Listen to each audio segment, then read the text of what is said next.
Hello, everybody. My name is George from Ireland. Welcome back to the channel. And please subscribe. Please comment your thoughts as we're going along. It's occasional that one gets good news, and there was some good news a little while ago, and that was it said that injured Palestinian children will be soon brought to the United Kingdom. And sometimes I just think that that good things just don't happen in politics.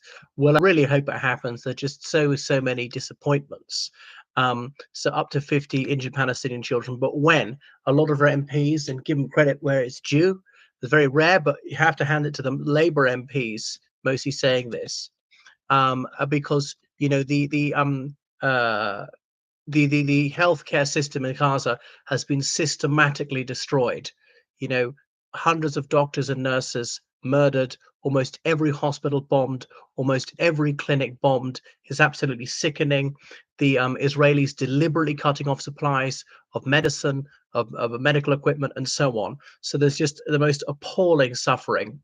Now, partly because of the murders and the mutilations that the Israelis have deliberately inflicted upon civilians on an absolutely enormous scale, and then preventing the alleviation of suffering, people who are wounded but could have been saved and weren't saved because Israel purposefully cut off supplies of medicines, murdered the medical staff who would have saved people, is absolutely revolting. How barbaric. It's just cruel beyond belief.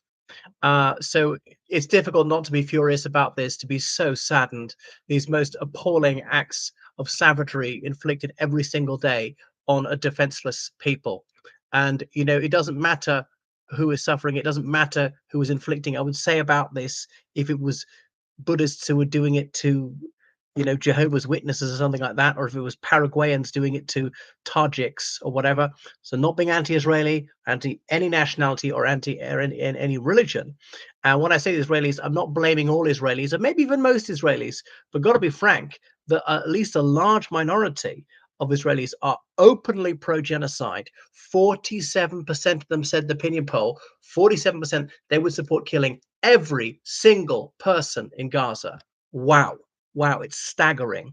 And the others, some will say, well, not every single person, just most of them, are only half, or something like that. But of course, there's a small minority of valiant Israelis, that no praise is too high for them, who raise their voices to speak out for humanity and the noblest Judaic principles. And the others of absolute disgrace. I know they're good and evil people of every ethnicity, of every nationality, and of every religion.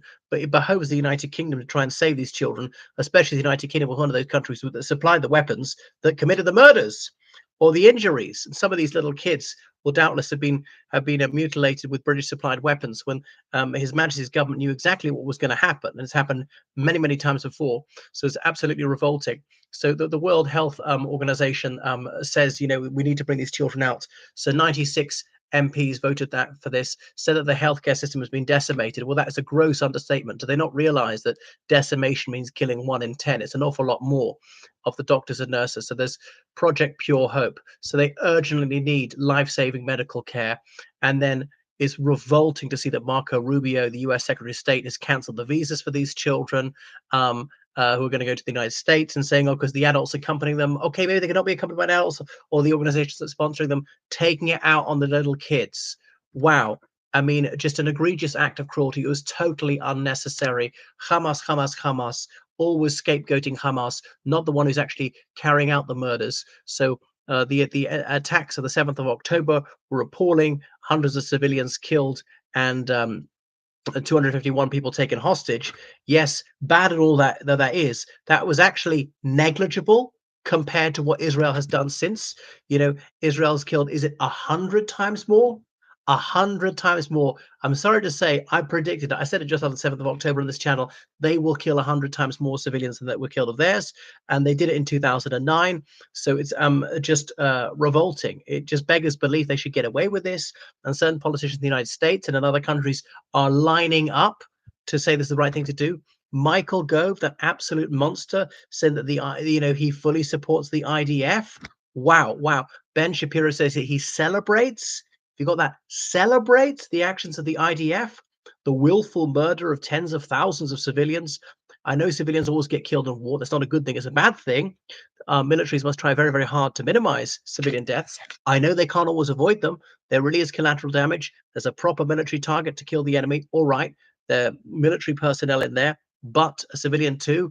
And you might say that's ethical and even legal to kill that civilian if it's a byproduct of killing of destroying a proper military target or destroying a legitimate military target. But some of the blast kills a civilian who's nearby, and yes, that's terrible. But the objective was not to kill civilians. But this is not that.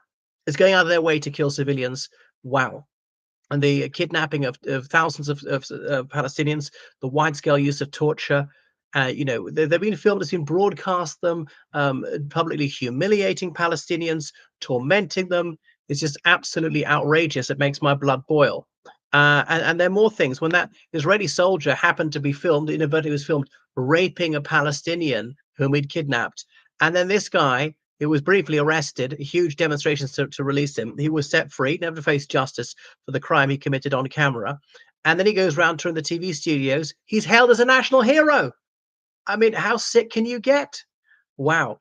And Netanyahu has openly said this is like Amalek, and anybody knows the Old Testament will know this as when the ancient Israelites annihilated another tribe and things like that. And Israeli civilians openly saying even the Palestinian children are our enemies, and so on. The president of Israel saying that we will break their backbone.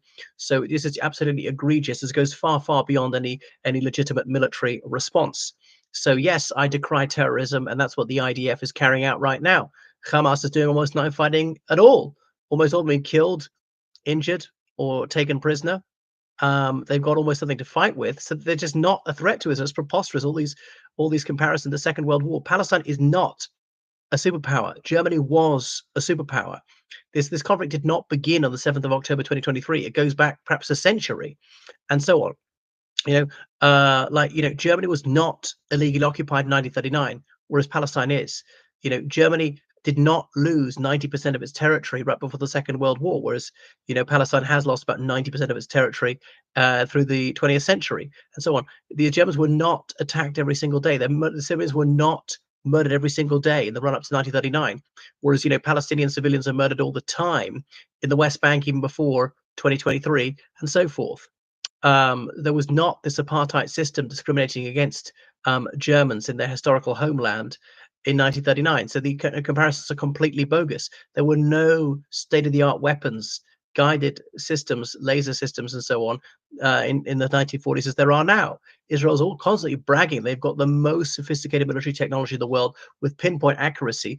Therefore, when they murder civilians, it's not a mistake. They're doing it deliberately. They know precisely what they're doing. Anyway, free Palestine, have mercy on these little children.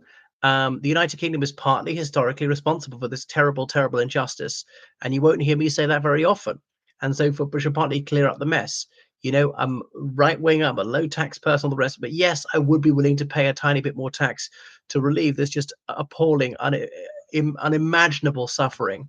So please have a heart, do what you can to save Palestine. I always hear a country has the right to live secure in its borders. That's true of Palestine as well as Israel. The right to defend itself. Well, that's true of Palestine, which is a nation by really any definition. Thank you very much on my channel. Okay, goodbye.